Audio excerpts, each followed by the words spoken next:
There we go. There we go. We are live. Can I say who our sponsor is first? Oh, should we start with the sponsor before even the title? Let's go to it. Okay. The sponsor today is Almond Joe. Almond Joe. You'll go nuts for it. Wow.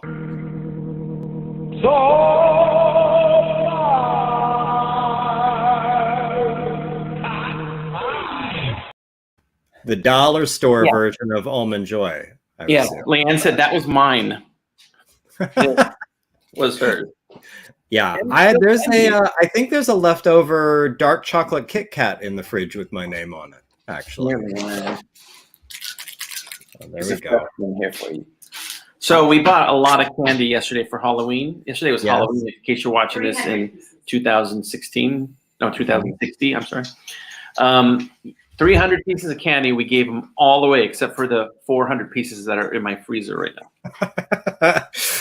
There were some withheld. Some dark chocolate Kit Kats. I think some Reese's peanut butter cups that are shaped like ghosts or something. So, like, you know, we were the good candy house. I know all our neighbors were too, but we gave away all chocolate and stuff like that. So no butterscotch and no of those horrible peppermint ones with red stripes on them. What are those, the sweet tarts? No sweet tarts. Although I do like the lemon ones that are shaped like lemons and they're like sugar.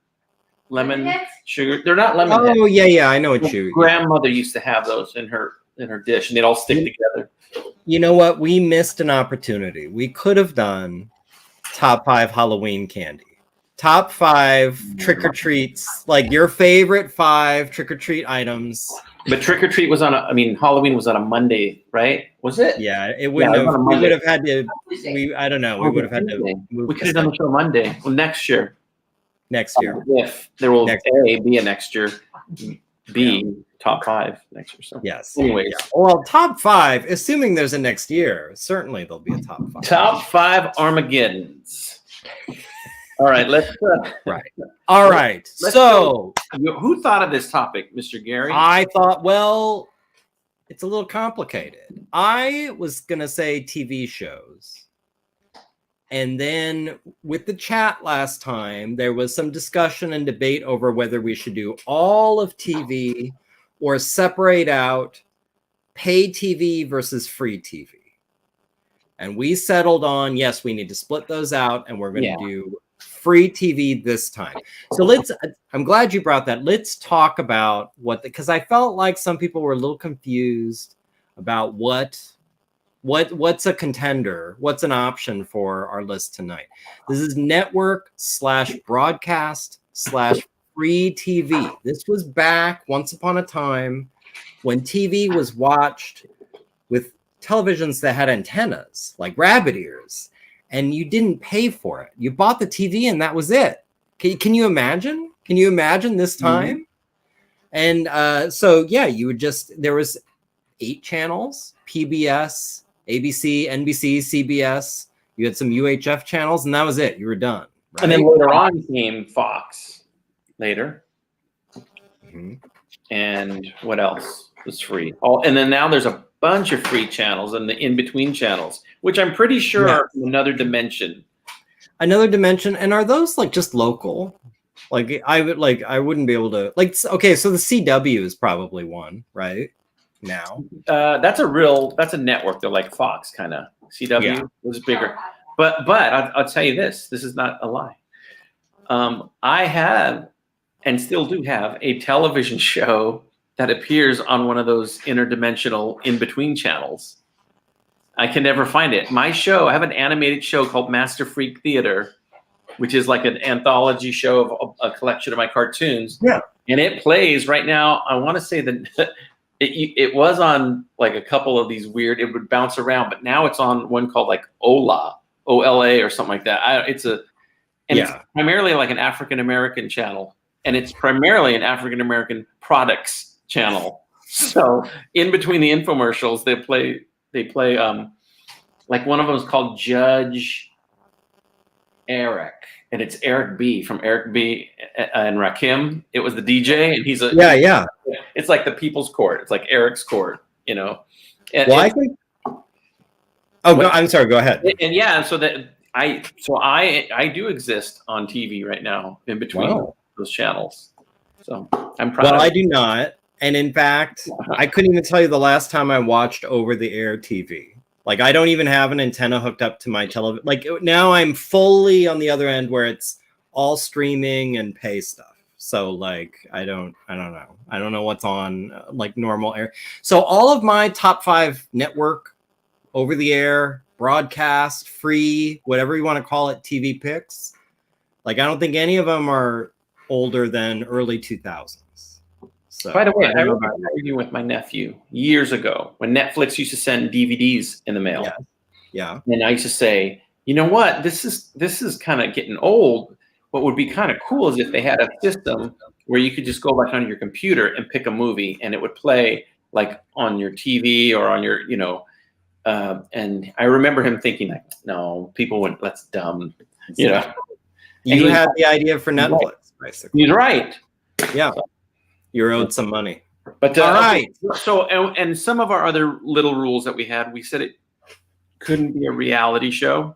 Couldn't be a reality show. I think we Scripted. might have said no game shows. Yeah, we said no game shows, really. We said, And I asked you, we I said no said, miniseries. what's that? We said no limited miniseries, didn't we? No, we said that was on the table. Okay. If you want to pick, but it had to be more than one episode. It can't be like a movie of the week. It So had to be you like could pick Roots, or you could pick Roots could be on there. Yeah. Lot. My honorable mention is a miniseries. I have an honorable I have several honorable mentions, but one of them is a miniseries. I hope everyone looks forward to it. But I asked you, are we going to do cartoons? And you said I said only if they're prime time. that's right. So Simpsons, Family Guy, King of the Hill, like, stuff like that. Yeah. Looney Tunes, Voltron, G.I. Joe, He-Man, all that stuff. That'll probably be another future top 5. Yeah, that's its own topic, I think. It's its own, yeah. Okay, so everyone feel good about the parameters of this top 5. Do we have it? This. Who's going? Do you have a coin to flip, or am I doing the app? I can do the app. Here, I'm going to pick a number. No, that didn't work. You better do the app. Okay, I'm going to do the app. Let's see here. All right. All right. I You want heads or tails? tails today. Can you see that? That's heads. In what country is that head? Okay, yes. Go for it. That is, You go, Gary. you'll have to trust me. All right. Let's get on with it. Look at that. This is what TVs looked like, children, back in the day. Okay, so my number 5, the one I'm going to start with, I don't think will be so shocking to anybody who's familiar with my comic work. I think they'll be like, oh, of course. The only reason it's number 5, it was originally higher in my list until I started really thinking about it and hand-wringing and internally debating. And I realized that there are a lot of seasons of it, not a lot of seasons, but enough seasons of it that I didn't like to knock it down. But like a lot of series, there's a mid-section of it that I thought was perfect and I was excited every week to watch. The first couple seasons, I thought it took a little while to get going. The last few seasons, I didn't care about it at all. But there was that middle part that was choice. It was wonderful. And it was X-Files. Wow. Good one. Anybody who reads Steve vs. Them will see like there's some DNA in there for sure. For sure. But yeah. Is DNA stand for Duchovny and Anderson? Obviously. Okay. Obviously. I thought so. That was pretty quick. That was pretty good. You're making up for some of the clumsy animal jokes last week. That's pretty good. DNA. And by the way, love them both.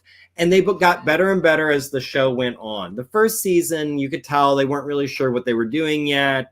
Characters, writers, all of it. Like it was good. I was watching from episode 1, really enjoyed it. But you can tell if you go back and watch that first season, it's a little clunky. And you can tell they had maybe a different vision of what this thing was going to be.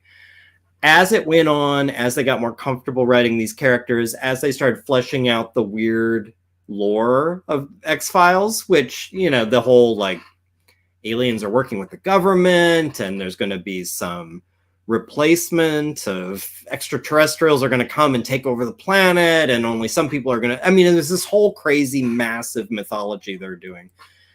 And then sometimes they would be leading up to this, they would have this huge conspiracy theory episode, and then the next one would be about chupacabras or something. Yeah, and that's the other thing I was going to ask you. In X-Files, did they ever reveal that, oh, this is actually supposed to be happening?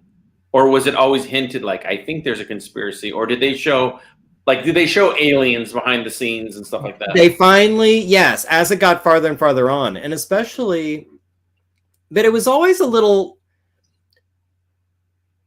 they made it so it was always a little ambiguous what you were seeing. You know, it could be this, it could be that. Right. Until you got to that first movie they did. Because I think they did at least two. Yeah, at least two, maybe three. But I know that first movie they did, that was absolutely aliens in it. There was, actually, no, now that I think of it, even in the series, they had like the black goo thing. It was like this thing that would get into people and turn them. No, I think they definitely did like some of this, but they were never able to definitively prove it. Remember what the first movie is called? If it was just called X-Files, but the second one I think was called I Want to Believe.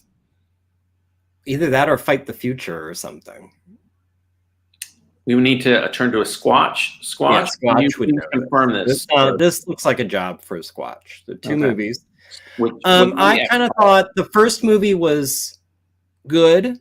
I thought the second movie was less good. And I thought they kind of First Class. What's that? X-Files First Class. No. I didn't see X-Files First Class. Okay. But overall, I really loved it. And there are some episodes of X-Files. Yeah, Fight the Future was the second. There we go. They revealed a lot. Yeah, seasonal. Yeah, they started really getting explicit about like the big master. Though I have to admit, I liked it less and less the more it leaned into the big X-Files mythology thing. I liked the standalone episodes. Like, I think of the ones like Jose Chung's From Outer Space. Anyone who's into X-Files will remember that's one of the best, funniest, greatest X-File episodes of all time. The one where they're working a murder in a freak show, like a little carnival freak show, and they're meeting with all the carnies and everything. That one's fantastic. There's one that was, I'm blanking on his name right now, but I think it was the guy who wrote Texas Chainsaw Massacre. He did one that is very... My favorite episode is? Which one? The Peacock Family. Yeah, yes, that's the one. I think that was written by the guy who did Texas Chainsaw. It was so good, and it's so like Texas Chainsaw Massacre. It's just a bunch I wanted them to be my family. I felt yes, and there was Jose Chung From Outer Space. Anytime they're recounting stories, and anytime somebody was swearing, they would do that, but the person would say that in the recollection. They'd be like, is that a bleeping alien? Like it was great. There are so many, and I think X-Files was its best when it was creepy and dark and scary, but also at times really, really funny. And that's where I like that kind of middle part of the whole series, where I thought they were nailing that a lot. And I loved when they really started having fun with these two characters. I liked when they started having fun with the idea that Mulder is kind of a porn addict, and like they would always hint at that. It's something, if you're watching it, you see, and like sometimes Scully is calling him when he's off, and he's like calling her back in a phone booth, and behind him is like an adult theater or something. Like you can tell he just ducked out of the theater to call her back. Like I just love that they're kind of having fun with like just the stuff that has nothing to do with anything, but they're like, let's just throw this in there. What the hell? Did X-Files ever touch on the Anunnaki or There was one about angels that interbred with humans. Yeah. And the devil was going around and trying to kill them all off, all the offspring of these unions. It was like and that's one where they leaned into Scully's, where they came up with her. They decided she was kind of a lapsed Catholic, and she was all this, so they could work her more into that story. It was super, super well done. It was I'm blanking on the guy's name. Same guy who wrote and ran Chris, who ran Breaking Bad for a while, for a long time. Yes, they're the same heritage. I think also X-Files, people can Google this, might be where Steve Bannon got his money. He was somehow involved in early on in getting this thing off the ground, and he's getting residuals from it, and that's why he's wealthy and can be like a lunatic now. Something like that. Anyway, X-Files, number 5. Again, the only reason it's only number 5, the last couple seasons I didn't love. The first season I thought was not great, but that middle part is great, great, great television. Good choice. All right, here we go. My top 5 network TV series. I'm gonna advance the slide. Okay. My number 5. Okay, my number 5 can go hand in hand with yours, but my number 5 would take your number 5 by the hand and take it to the carnival and go, look, X-Files, here's where you come from. These are I think I might know. And it would be led by a guy named. Wait. Oh, okay. I was gonna write. There we go. Okay. What were you gonna guess? I was gonna guess. Is it like Kolchak the Night Hunter? No, the Night Stalker. Night Stalker. There we go. Night Gallery. Night Gallery is super scary. That one too. No, the Twilight Zone. Twilight Zone never scared me, but it. Does this make sense? It frightened me. It didn't scare me. It frightened me. It was like I just knew something bad was going to happen or something weird was going to happen. Love the Twilight Zone. I think it's one of the best shows ever created. And we were talking a little bit off camera because Gary and I do that once in a while, but we weren't in character. But I was telling Gary that I had not yet put on my fake beard. This is one of these shows that I can go years without watching, not thinking about, and then I'll catch an episode, and then I'll catch 2, 3, 50, 60. I binge on it, and they have I don't know if it's Thanksgiving. They have a marathon every year. Love it. But I don't own any of these, so it's like these are good every once in a while. And Rod Serling, that dude he should be on Mount Rushmore. He should. Yeah, he's incredible. So one of the great, and I think overlooked, working pop writers. Like a guy who was out there hustling and making content that people loved, but also trying to make it smart, make it interesting, make it meaningful. But while at the same time, like widespread, like popular water cooler, successful stuff. That's hard to do, and he did it for a long time. I don't know that much behind the scenes of Twilight Zone. Like I don't know if Rod Serling really wrote every episode, or if he had a ghostwriter, or I don't know. I would be shocked if he did every one, but I know he did a lot of them. Yeah, but I mean, just what a great format of a show. This truly is, like, to me, one of the most amazing television shows ever created. I don't know how many seasons it ran. I think it started in the late 70s, right? I don't. Yeah, it went from it ran from 79 to 81, and there's so many good stories, and everybody's got a favorite story. Yes. I like the one. There's one where they're guys on the ship, and it's a warship, and it's going to get bombed or something like that, and he keeps reliving it over and over. There's just so many good ones. There's so many good ones. Legendary one with future Captain Kirk, William Shatner. Mm-hmm. There's a Man on the Wing. Yes. Yeah, that was good. And then Cornfields. Yes. Then everybody corn. Burgess Meredith with the books and. Yes. Yeah. Just so many good ones. And what an iconic figure. And then I know Rod Serling must have got that idea a little bit from Alfred Hitchcock.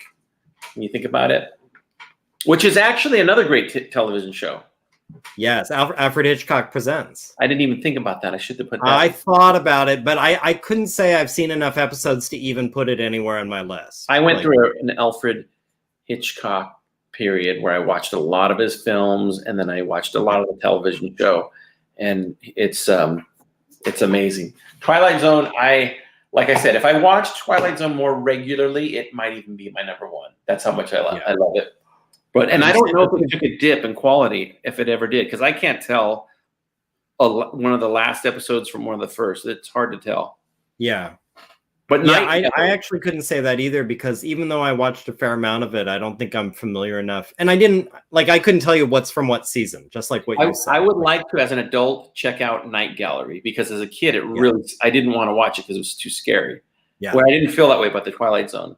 But that's how I felt about Alfred Hitchcock Presents, because I think I saw some of that when I was a kid, and I thought, this is too freaky. This is disturbing. Yeah.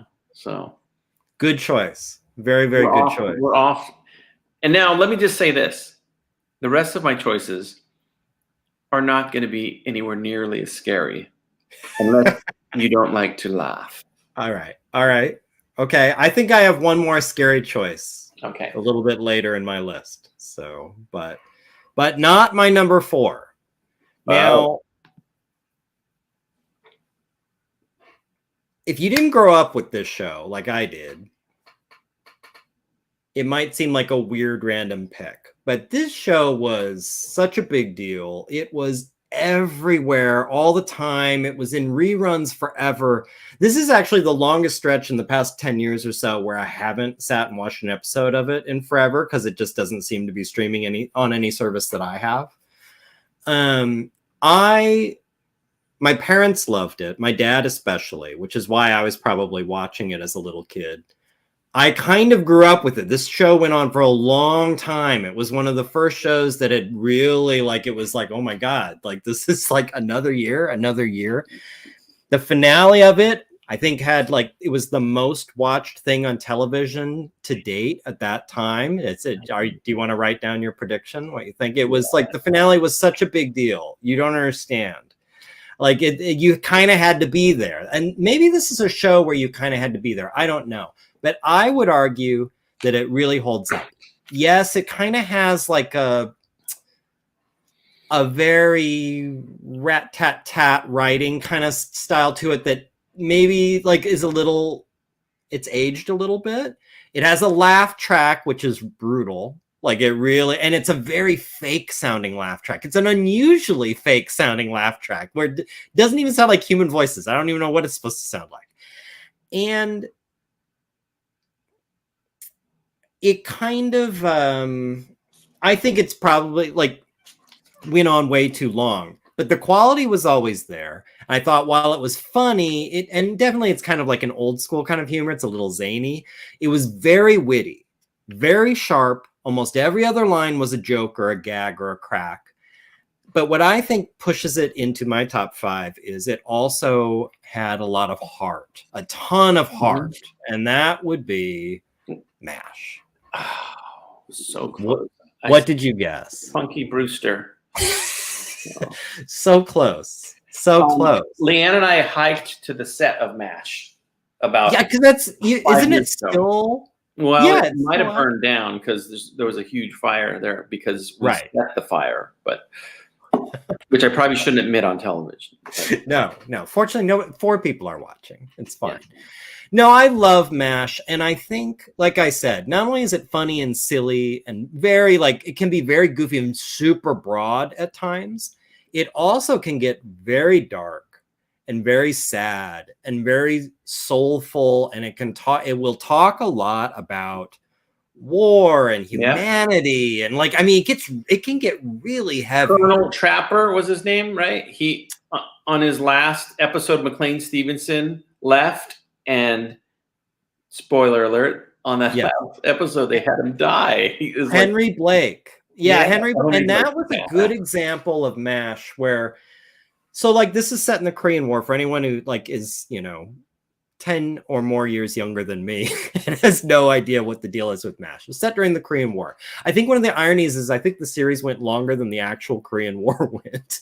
Like it was, you know, like, yeah, what is this? 11 years here. But Henry Blake, who you see seated right there, he was the colonel running this mobile army hospital, surgical, like it's where people were pulled off the line and stitched back together so they didn't totally bleed to death, and then sent off to a better hospital someplace else. That was basically the function of these places. They're living in tents, they're doctors, some of them are drafted, some of them are just enlisted. Anyway, he did like 5 or 6 years, something like that, quit the show, or his contract was up, he wanted to go and do something else, whatever the thing was.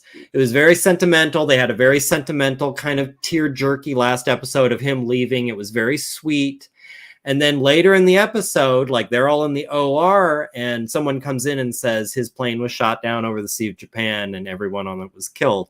And like it kind of, that sort of MASH where it was like, it's sometimes very goofy and it's them, you know, with their still in their tent or sipping martinis or chasing girls or whatever stupid things they're doing. Alan Alda plays a very Groucho Marx type character. It's always like little, you know, you want to see him like tapping the cigar as he's like quipping all the time. It's very funny. In a couple episodes. Yes. Yeah. And he did. Yeah.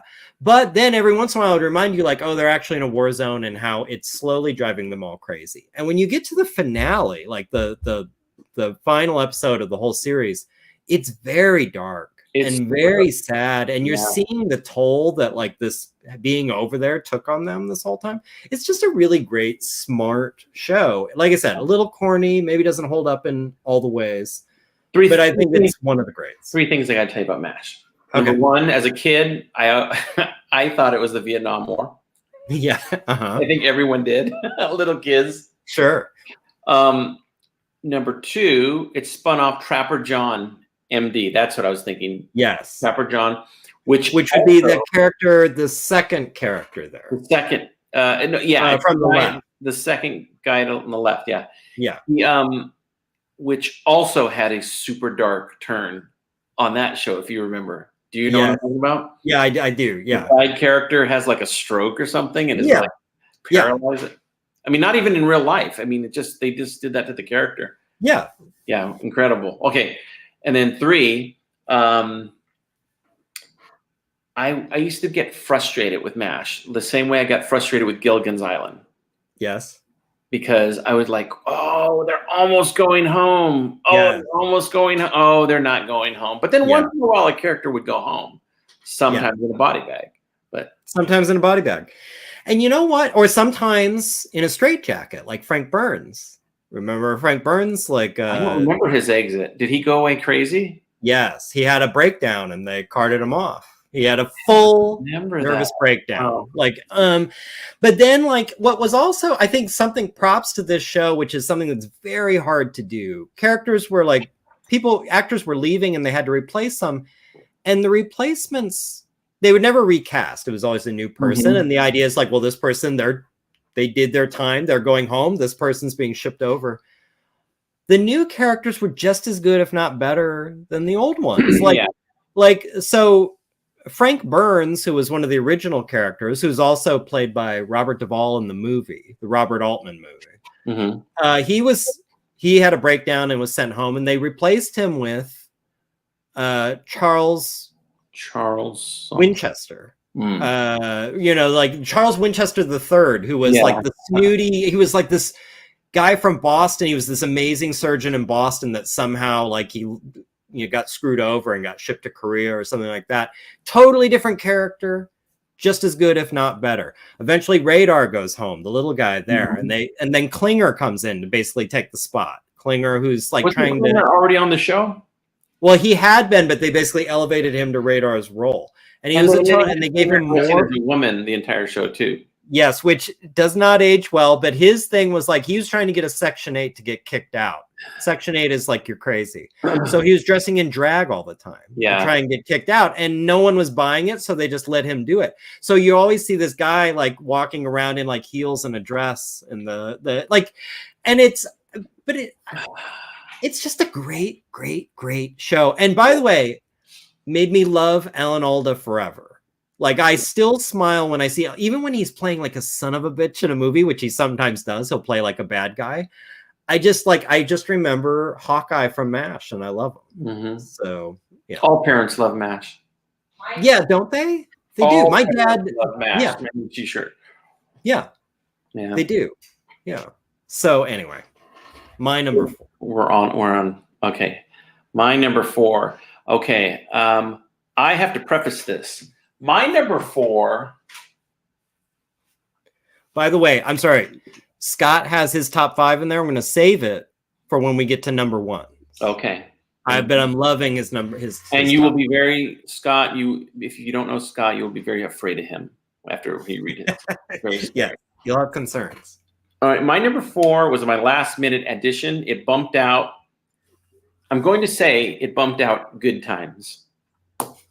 And when you see what I replaced it with, you're going to be, you racist son of a bitch, Jim. How dare you?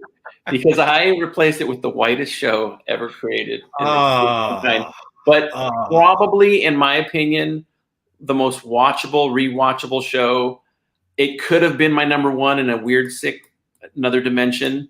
Yeah. But I grew up with the show, and I never got sick of it, and I still can watch it to this day, and it's very comforting. And I like to call it a little thing called the Brady Bunch. That is definitely the opposite of Good Times. They totally gentrified my list because they came in and they kick out the tenants, and I love Good Times. Good Times is one of my favorite shows. My favorite television father of all time. Yes, James Evans Sr. Yeah. Love Good Times. Absolutely love it. I know it has a weird history to it, but I absolutely love Good Times, especially the first few seasons. I own them. But the Bradys, man, I just had to go with them because they are like a weird extension of a family. I loved the Brady Bunch as a kid, and every episode, even the bad episodes towards the end when they had cousin Oliver move in. Even those when Cindy was way too old to be talking with Lith and have pigtails, yes. All of those. And Greg was always a douche every year. Yeah. And in this family, I would have been the Bobby Brady in this family. But I always liked Peter Brady the most. Okay. So, yeah, and I don't know, man. It's just something about the Brady Bunch was to me golden. What I just loved about it and still just makes me happy is their house, like their crazy 60s or 70s house. You can go now. You can go visit. It's on a street called Clump in Studio City, and we used to drive by it, and it didn't look exactly the same. But now, I don't know if they bought it or some television thing bought it and renovated it like the Brady house. Look exact. That's amazing. I would totally do inside, and I would love to go there. Yeah, I would love that too. Yeah, but no, this is a comfort food show. Especially I think if you're about our generation, where it was on reruns all the time. Totally groundbreaking. The first show in network history ever to have a gay father. So, that's behind the scenes. Yeah. So now also a gay maid, I think. No. Ann B. Davis was very Christian. How dare you? Okay. Is that just the joke? Might be Gary. Gary, which I want to know, every two of you watching, tell me, which Brady did you identify the most with? There had to be one. Everybody's got one where they're like, I kind of identify with that one. I have to admit I didn't identify with any of them. But which one do you like the most? Well, I liked to see what Marsha was up to. Marsha. I mean, come on. Always a pretty girl. I also kind of like Mrs. Brady. I mean, come on. Actually, Florence Henderson was gorgeous. She's beautiful. Even when she had that haircut hairdo. Yeah, what is that haircut? Yeah. I don't know, but I think Peter Brady was the everyman in this He show. was. He was at least inoffensive. Mhm. You know, he didn't have any of the weird. Actually, what's funny is he's kind of a cipher. Like, I can't really say anything about his personality, you know? And Alice was awesome. I mean, she just was. I mean, as you know, she was that corny 1950s, 60s style, you know, humor. Yeah. But she was great. She was just so. I mean, this show was. Let's see. Oh, here we go. Mary. I don't think that's correct at all. At all. Yeah, Leanne, who would your Brady be? She said Tom Brady, and I think that's horrible. That's weird. What about? Too whiny, Did you consider Jan to be whiny? How about yeah? A little bit. Yeah, no, Jan was. We felt sorry for her. She was, No, I disagree. Jan couldn't. She was like Ferris Bueller's sister. She was so preoccupied with the fact that everyone else was having fun. She wasn't having fun herself. Yeah, you know what? Jan was actually. I won't say she was necessarily I'll say Marsha. prettier than Marsha, but Jan was really pretty. Like they kind of they made her dumpy down for the part. Yeah, she's a beautiful lady. Right. And Alice was super erotic. So wow, that's my opinion. Wow. Well, that is an opinion. That is definitely. Everyone loves the Brady house. We can all kind of say the layout of the house. Yes, that stairway. Yeah. And look, I mean, the Brady's Hawaiian. What was the one where they went to Hawaii? Yeah, the taboo. And Greg did. Yeah, he did the surf contest, and he wiped out because he was cursed. Because the taboo. Yeah, and the big spider that was in the hotel room, and so good. So that's definitely a jump the shark moment. My favorite episode is Peter the Hero. Is where Peter pushes the little girl out of the way of the toy store and that shell falls, and they give him $50 and he decides to throw himself a party. I don't remember that one, but now I want to watch it so bad. That's good stuff. I love the Brady Bunch. That's why it had to push Good Times out. I love Good Times, but there's less episodes of Good Times that I love compared to the Brady's, because Good Times really changed towards the end. Well, I mean, you know, I'm glad you're doing your part to get white shows featured in this. Yeah, I don't think that white actors get enough opportunity. Historically, we all know Hero. Did. Good, yeah. All right, Kanye. Let's move on. All right, this one. So this is one where I told you. So I had my top 5 list basically figured out, and I thought done days ago. And then a couple days ago, I thought of 2 more shows. And I was like, oh no, those have to, like, what? I might have to add one, if not both. And that's going to throw everything out of whack. So I went back to the drawing board. This was one that I had to squeeze in. It was between 2. The other one's in my honorable mentions. We'll get to that one. But this was the one I looked at these 2 very similar shows and weighed, which is the one I love more, really? Which is the one that I have better memories of, really? And it's this one. This was the scariest show I had ever seen in my life when I first saw it. Scariest. Yes. WKRP in Cincinnati. You're close. It's news radio. No, it's not. No, this is the scariest show I've ever seen because it's presented in a very documentary kind of way. And I was so young, it had never occurred to me that you could basically say stuff like it's saying in the show authoritatively in a documentary kind of way and it not be true. And I was sitting there with my mouth hanging open the whole time. Yeah. Can I take a guess? Yes. Tell me when, because I think I might get it right. All right. Is it the day after? No. Thank God. I would have been mad. What? In Search Of. Brilliant. That's brilliant. That is hosted by Leonard Nimoy. In Search Of. 1977 to 1982. So let's do the math, kids at home. I would have been between 2 and 7 years old. No, Louis.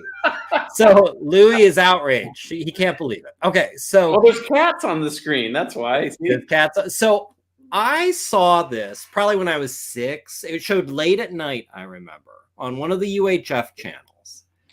I watched this, and Leonard Nimoy would talk in his very serious, grave voice about ghosts and about Bigfoot and about the Bermuda Triangle, and it scared the shit out of me. I was saying, it's like, why isn't this on the news all the time? Wow. Like, I mean, because they never portrayed it as like some people say. Like, it was always like this was his experience when he had his near death. Yes.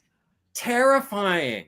And when I go back to it, there's a YouTube channel. I should have had it in the description. Maybe I'll add it later, where all the shows are in a big playlist on YouTube. You can watch them all. Really? They Wow. hold up, and they have a cool 70s, early 80s, grainy, soft focus, low budget thing that somehow makes it creepier. Okay. Like, it makes it.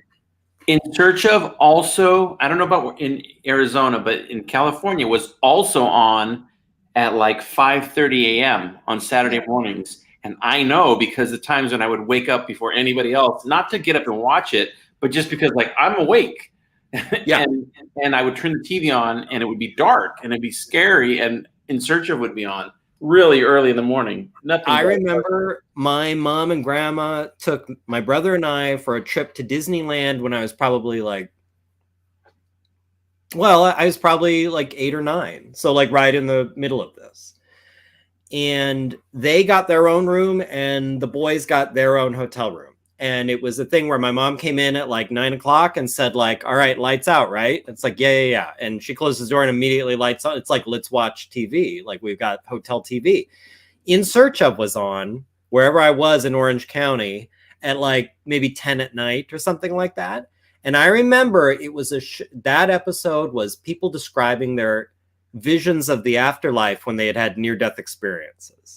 And I clearly remember a scene of a big grassy field with all these women in white dresses and veils so you couldn't see their faces. And it's in like soft focus. And this guy's talking about how he saw all like his grandmother, his mother, his aunts, all these people who had passed on in this big like garden party.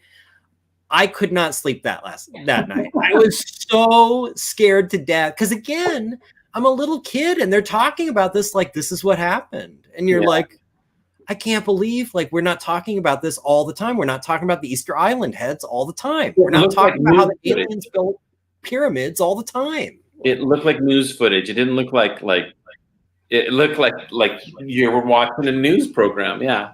They played it very straight and they never gave a rational explanation for anything. Never. Yeah. It was always this is the story of werewolves tonight. And like, that's what they would talk about. And like, yeah, you're 6 years old and you're like, ah. So I had to, I loved it so much. It scared the hell out of me, but I also loved it. I thought it was just fascinating. I will still occasionally, when I need a little nostalgia hit, go and load up one of these old like Amelia Earhart episodes of In Search of. It's great. It's great. I love it. I was shocked. Totally shocked. I thought you were going to say The Day After, and I'm like, Gary. No. That's a mini series. And yeah. Do you remember The Day After? I do remember The Day After. That's pretty scary too. Yeah. Yeah. Scary stuff. All right. All right. My number 3. Now, my number 3, it is probably going to be on my list the most. Some people will be like, that expression. Like, but yeah. I love this show. I think the writing's good. I think the acting's good. And Leanne and I watch it with and for those of you that don't know, Leanne and I are bereaved parents. You know, we had an 8-year-old daughter, and Julia, and we used to watch it with her all the time. And she thought it was hilarious. And I still to this day love this show so much because I think it's hilarious. And if you really pay attention, you might learn something from this show. So, it is, of course, The King of Queens. What? Yes. We would always watch it and laugh hysterically. Julia thought it was the funniest thing ever. She thought Doug Heffernan was just so silly. Really? What did she like most about? What did she think was the funniest thing about it? Just his expression when he'd do really dumb things like shuddy. Like that. Yeah, he's a funny guy. And funny faces. I could see how a little girl would be. Here's another thing to know. This is actually true. Unfortunately, a lot of Leanne and my relationship is accidentally based on Doug and Carrie. It is. And ask any of our friends, because I'm a big fat pig. And yeah, maybe that's why Julia thought it was so funny. But yeah, no, I love their chemistry. Love their chemistry.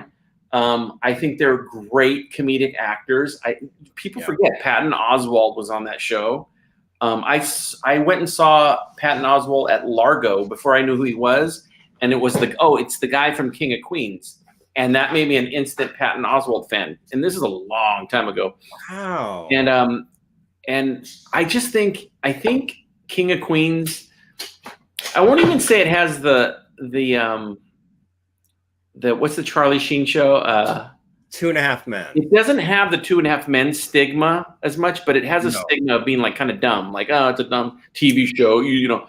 But it's really, really, really good comedic acting, and it's just they're both very good. Well, plus it also had Jerry Stiller. Jerry Stiller. Jerry Stiller's genius on that show. It's just so many funny elements that you combine that with, you know, Leanne, Julie, and I watching it all the time, and it's just, it has really good sentimental value to me, but it also just on its own, away from all of that, it's a really funny show. And I did not watch it the first probably 4 seasons it was on. I remember it being on, and it was just there.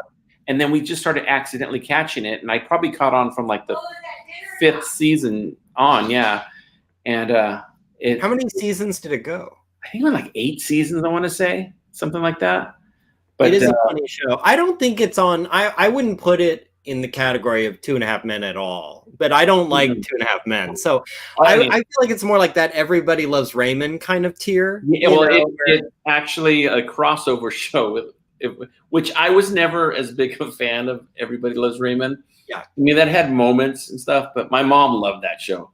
Yeah, but I definitely fell in love with King. And people forget too, Leah Remini's super, super good looking. You know, she's a really pretty lady, and it's just funny the dynamic of them. It's not a fantasy show where like, oh yeah, this guy got that girl, because when you see their chemistry together, they really are, in my opinion, one of the best, the most, you know, comedically appropriate duo. That's what makes that, because I'm not as big a fan as you, and I have not seen nearly as many episodes, but I have watched a few, and I think they're what make it work. Like they do really, really well together. Yeah, and another thing about this show too is that they have callbacks too. So they'll bring up, except for the first season, because she had the sister on the first season, and they never mentioned, they did the Happy Days thing where they just erased. Yeah, it was a really pretty girl that there's an episode I remember because Doug goes into the bathroom because the sister's in the shower.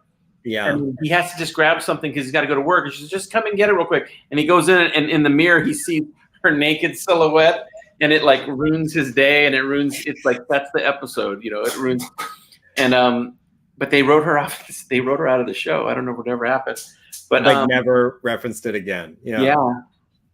I don't think it had anything to do with 9/11, but I'm just saying. It might have. You know, you never know. Yeah. Yeah.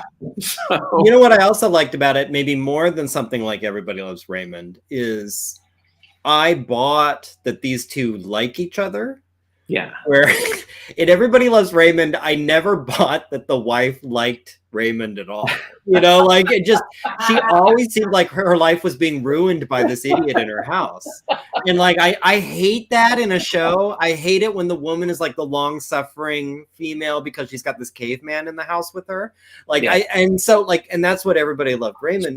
So Leah Remini came out and would always, I mean, they genuinely to this day are really good friends, but I remember her coming out saying that they would have like, and it was usually one-sided, her side. They would have these like huge arguments on the set, but not like ego arguments, but like you're annoying me type arguments, or And she said it was kind of like the characters, like, but in a different level, but in real life. Yeah. She said that, but they also were like super good friends and supportive of each other. And she was going through all that Scientology stuff at the time. That's right, because she got out of it. But it's just to me, I thought it was a great show, and I still, again, kicked Good Times off of my list. So that was another racist move. Another trying to Poor what are you Good doing? Times. What are you doing? I will bring up Good Times every number though, because just to let people know that we're hanging and a joining. It's okay because you have black friends. Yeah, like, that's what you're saying. Yeah. Okay. All right. So, okay. All right. Wait. Okay. So we're gonna go to number 2. What point do we show other people's number ones? Well, I was thinking before we do number ones, but it's up to you. What do you think? Let's do it before we do number 1. So let's do this. Your you mine. You do yours, right? And then we're gonna go to the chat. So if you're out there watching and you have not yet put in your top 5, put in your top 5. And it doesn't cost. I feel like anything. Scott's most recent top 5 is clearly a joke. Clearly. No, I don't think so. I think it's real. Or he's deadly serious. All right. Number 2. This is a beloved franchise. I think there are many different shows within this franchise. I think this is by far the best one, which is a little controversial to some, but I don't think so at all. I'm very comfortable with this choice that this is the best show in this franchise. I love it. Now, kind of like X-Files, I thought the first season had a rocky start. I don't love it. I thought like the last couple seasons were very inconsistent, that there are some real dud episodes in there. But it has this really strong middle that I just adore. It's led by one of my favorite sci-fi characters of all time. Let's just get to it. Star Trek: The Next Generation. Can I please tell you what Leanne said tonight? What? This is going to show you how a mixed marriage can work. When you have a dork for pop culture type stuff a little bit, and then somebody who... Leanne asked me today if the Death Star was from Star Trek. Oh, no. Oh, no. Pack your things. Just go. I thought that was really funny. That's pretty good. Now, Captain Jean-Luc Picard is one of my favorite characters. How in any kind of a Star Wars fan and say this? Well, because I've always sort of been both. Now, I'm a way bigger Star Wars fan than I am Star Trek. I enjoy the original series, but that's the most I can say for it. I enjoy it. I love some of the original movies, the original cast movies. Like Wrath of Khan is just a classic, just stone cold sci-fi movie classic. Like I love it. But when it comes to the series itself, I thought The Next Generation hit the sweet spot. Especially once they got to this combination of characters, once they got rid of the original Doctor, once they, there was like a little bit, it took a second to kind of get it going. I loved all the characters. I thought they were really interesting and fun and different. I loved all the stories. I thought it did a really, really good job of doing what the original series did when it was at its best, which is take these little morality plays or these little metaphor stories, of like whatever's going on in the world and boil it down into fake, aliens and sci-fi planets and whatever. And I liked that Picard was just a different kind of captain. He wasn't the Kirk captain that was like getting into fist fights and taking his shirt off and making out with green women. And like, he wasn't that's a fun captain.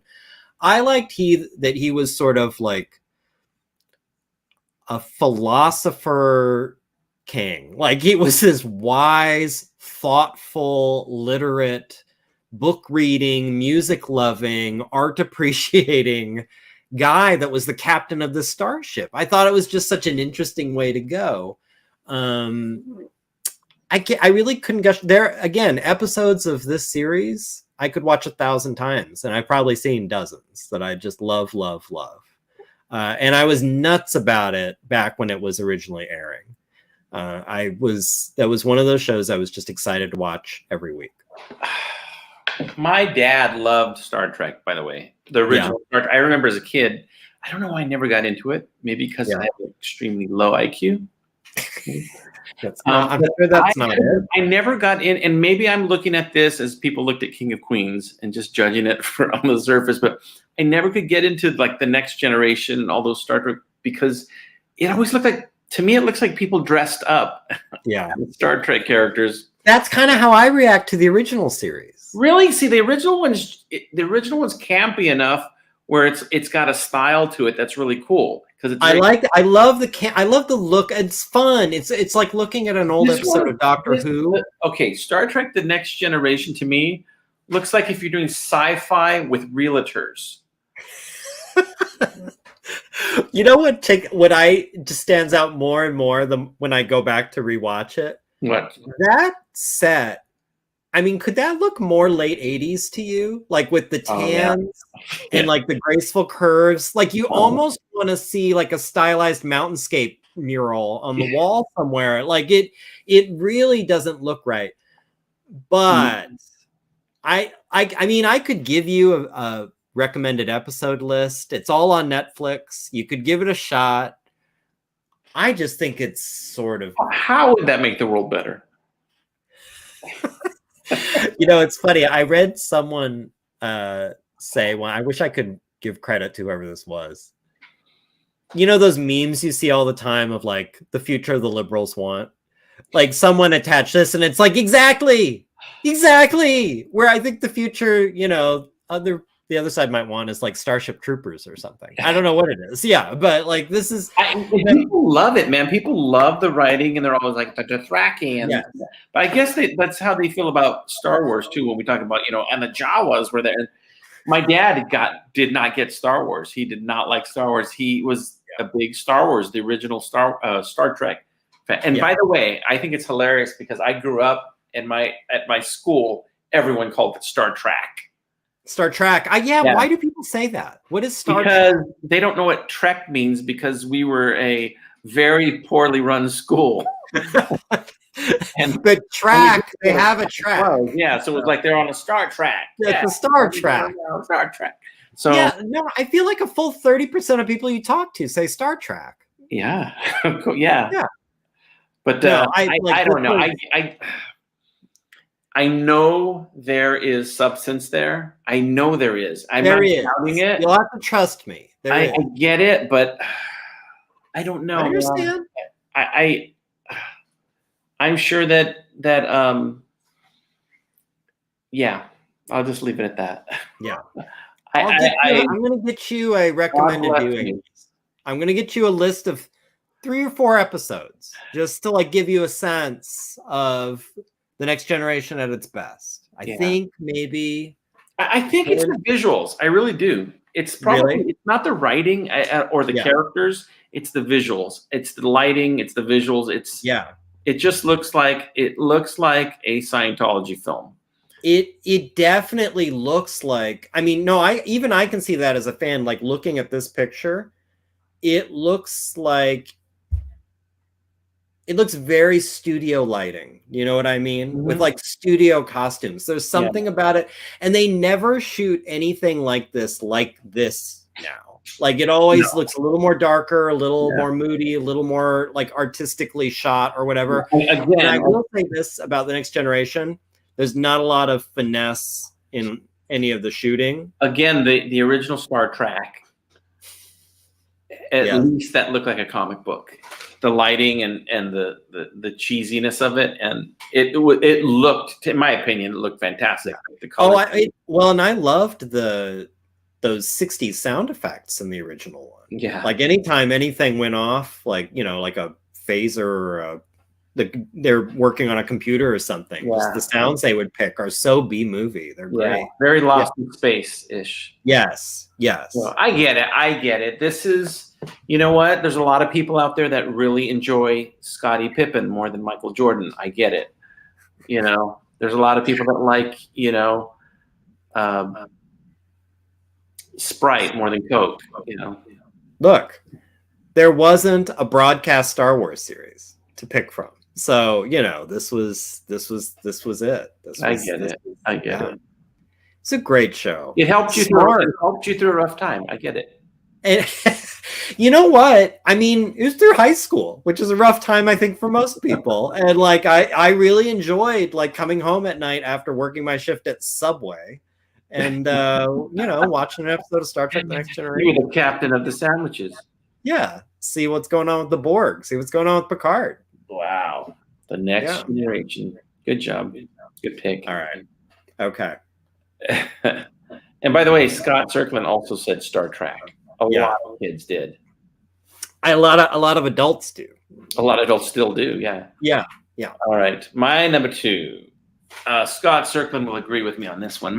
This show, there's so many variations of it, but I can say in my lifetime, in front of a television, the times I've laughed the hardest, if you probably took the 30 times I laughed the hardest in my life, this would probably account for 17 of them at least, because there's been so many moments on this show where I've laughed just incredibly hard. The writing has fluctuated, but when it's good, it's great. And I still, to this day, even though it's not, it dips and it comes back and then it dips, it still has great moments to this day. But I'm older. The show's older. It's been on for about close to 200 years now. And it is the legendary, the one and only, and I still love it. And it is called Snow. Saturday Night Live. Yes. It is responsible for some incredible performers, incredible writing, incredible everything. Really, the best and the worst. It has the best once in a while dips, but it kind of goes like, what happens is you'll get this cast, and this is the pattern for the last 20 years. You get the cast and they're new, and you're like, well, they got some potential, but these are the real stars.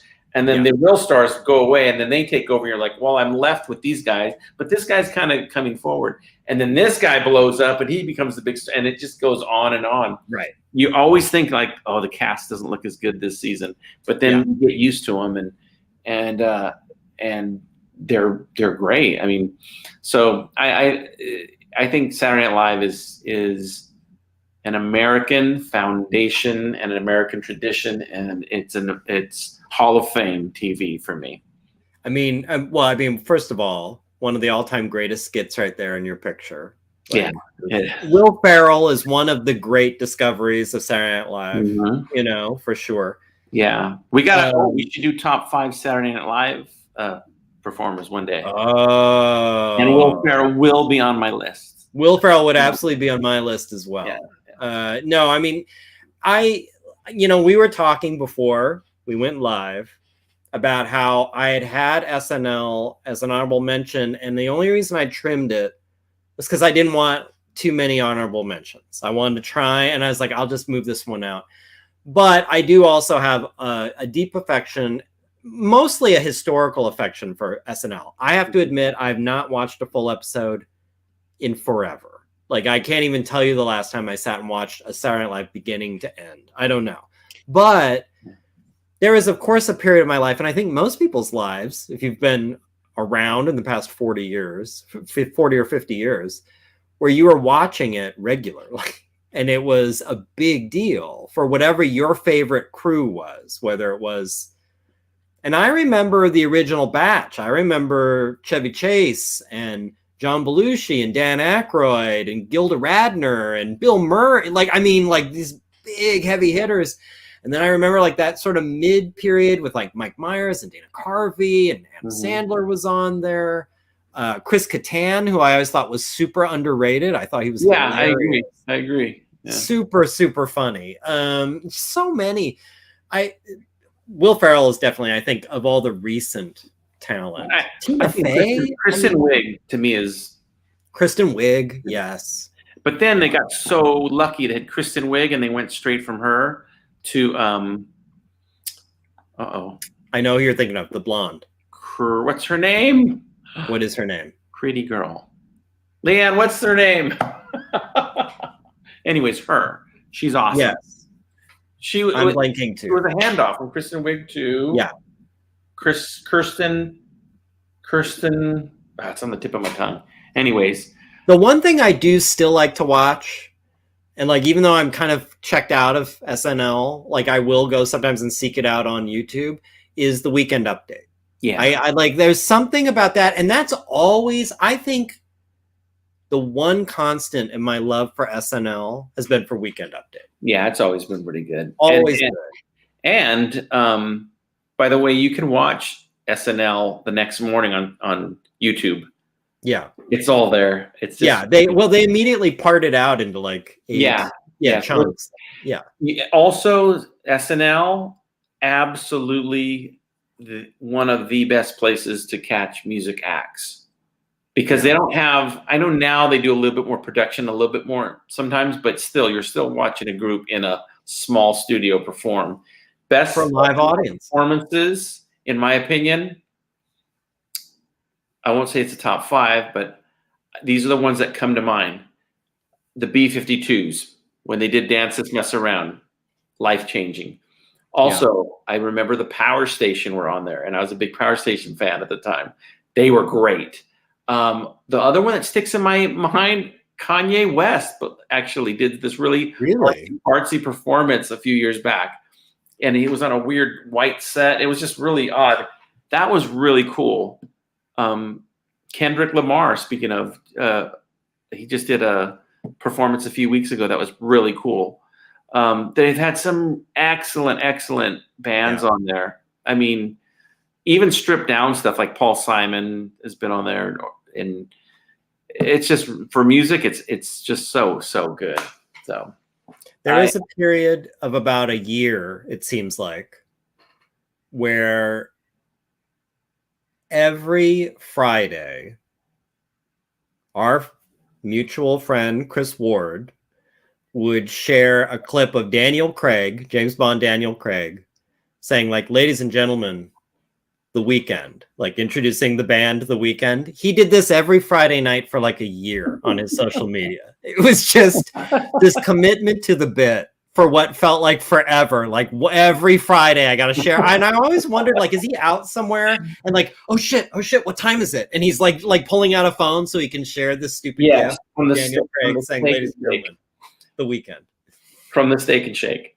From the Steak and Shake, yeah. So I wonder if he also did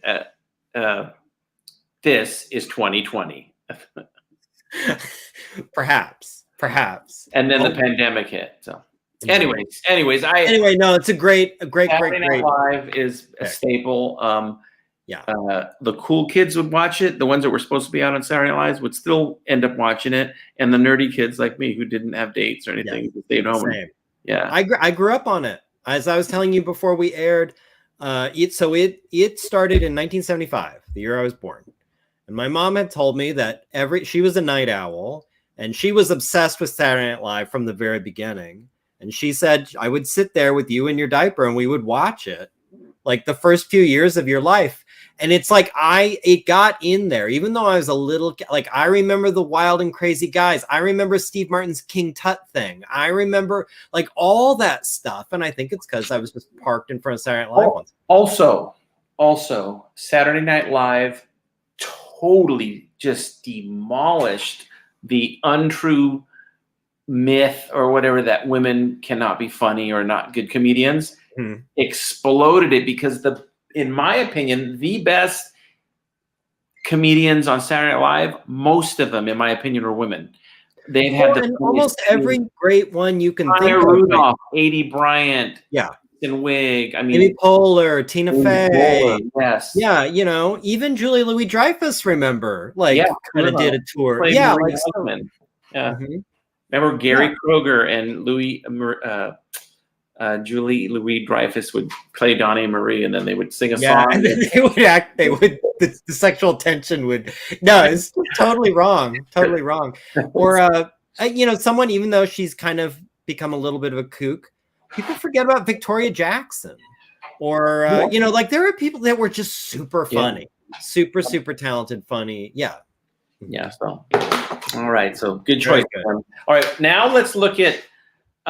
Let's get some of our guests. Other people's number. Let's look at Scott's. Well, first he sarcastically shared the Chevy Chase show. I don't know what Automan was, but I do remember Manimal. I was very. What is Automan? I don't know. Chevy Chase show. Didn't that just last like 3 episodes or something? Or what was? Yeah. And then Joni Loves Chachi. Joni Loves Chachi. What a great. Wow. Okay. Scott's real choices. Number 5, SNL. Number 4, The Simpsons. Very strong choice. Mm-hmm. Number 3, The Muppet Show, which I thought a lot about on mine. I did think it's not in my honorable mentions, but I thought about it a lot. It's not my number one. Great. I love The Muppet Show. Oh, The Muppet Show is fantastic. Number 2, Seinfeld. And number 1, The Twilight Zone. Of course. Yes. Great. Oh my gosh. You might just see a top 5 Muppets one day. Oh. Mary Jackson, number 5, Who Do You Think You Are? The Ancestry Show. Yes. The PBS one, right? Yes. Yeah. Wait, is that the one with Henry Louis Gates or something? Is that the guy's name? I don't know. Remember. Guy with the glasses. Masterpiece Theater. Just for the intro alone, the gory intro. Do you remember this animated intro? Yes. Go look at Master Freak Theater. I have a good intro too. There you go. My So-Called Life. Well, that is definitely a woman's choice of a top 5 show. Yes. I don't think that'll be either one of our number ones, but I get it. Number 2, Unsolved Mysteries. The original one? Yes, and I think there'll be some we might be circling back to that. We'll say. And then number 1, Gilmore Girls. I've never watched a whole episode of Gilmore Girls. Neither have I, but I can't tell you how many women I've known in my life who say that that's the best show, their favorite show of all time. Isn't the daughter in real life half Mexican? I don't know. Somebody Google that, please. How would I Google, is daughter on Gilmore Girls half Mexican? Like, I'm going to type that right now and see what we get. Let's see here. Hold on. Is the daughter on Gilmore Girls half Mexican? I'm actually typing this into Google. Her father is Argentinian. Oh, I thought it was Mexican. Okay. No. Her mother's full Mexican. She could say, yeah, it's not specifying the mom. Let's see her. Alexis Bledel.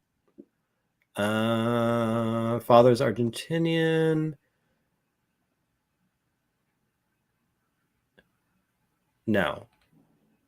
Nanette. Her mom is Nanette. She was a flight attendant. It's not specifying anything about her ancestry. Okay, I accept that. So as the representation of all the Mexicans in this country, there you go. I will accept that answer. Anybody else? Anybody else want to shop? Who else? Share? Leanne, what's your number 1 show? She can't process the top 5. There's too many to choose from. I'll give you Leanne's top 5. Snapped.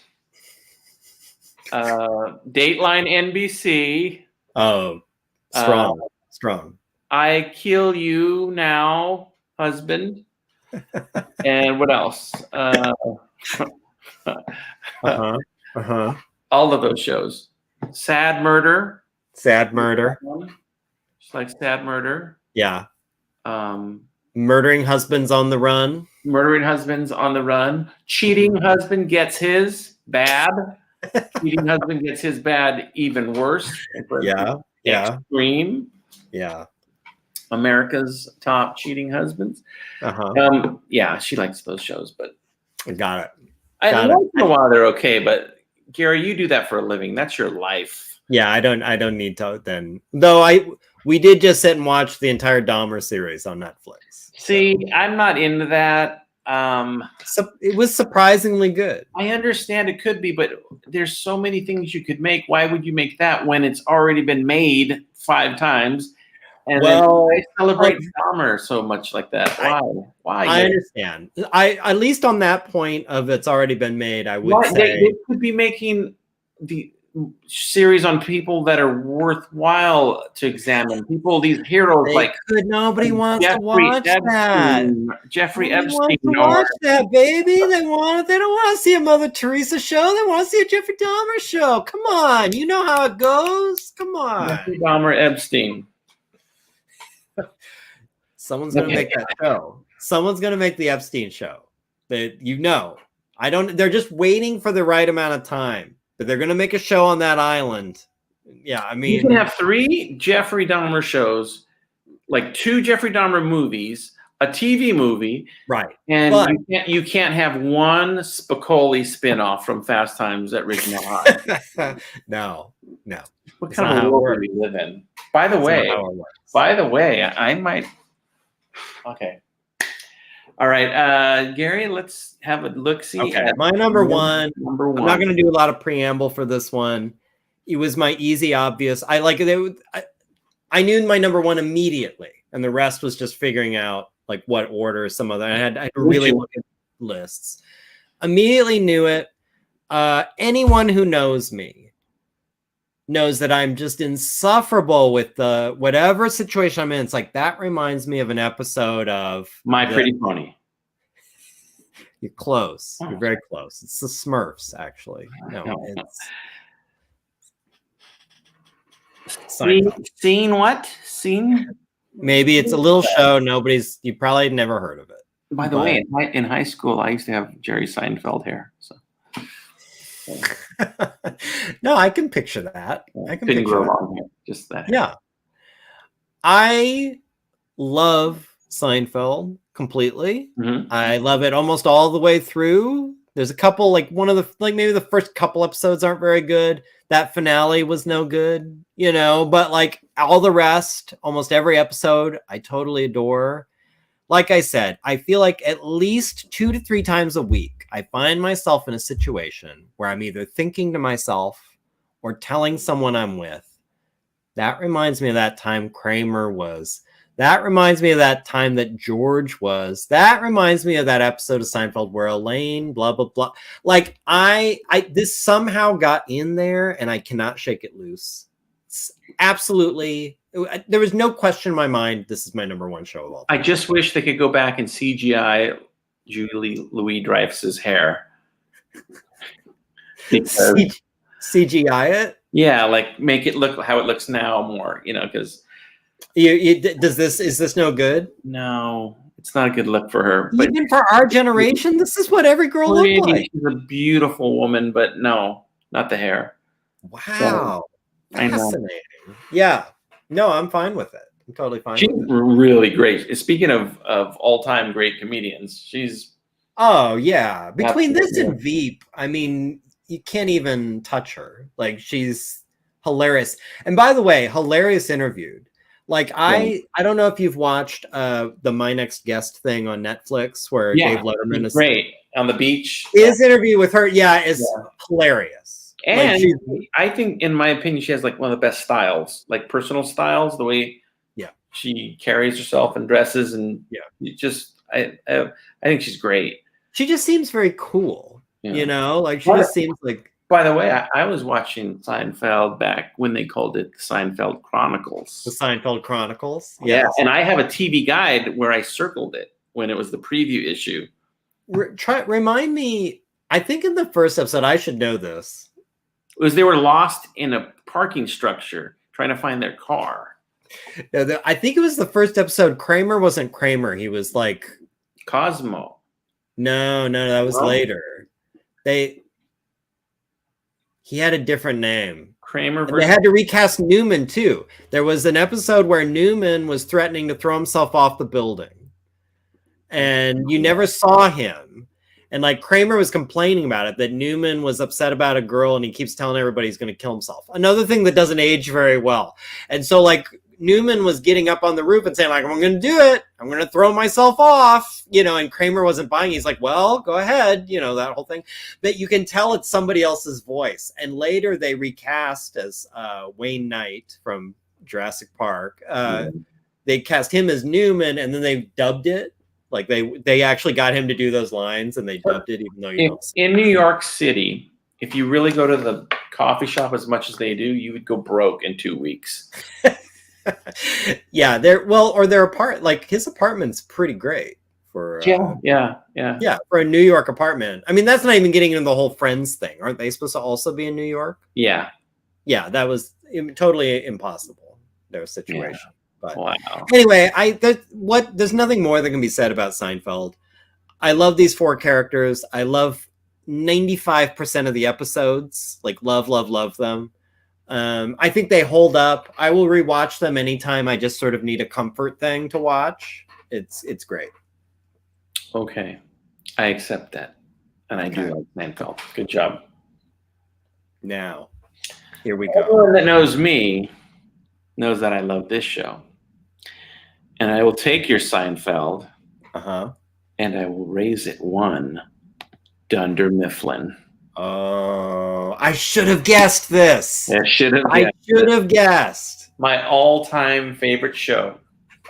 We watched this with Julia as well.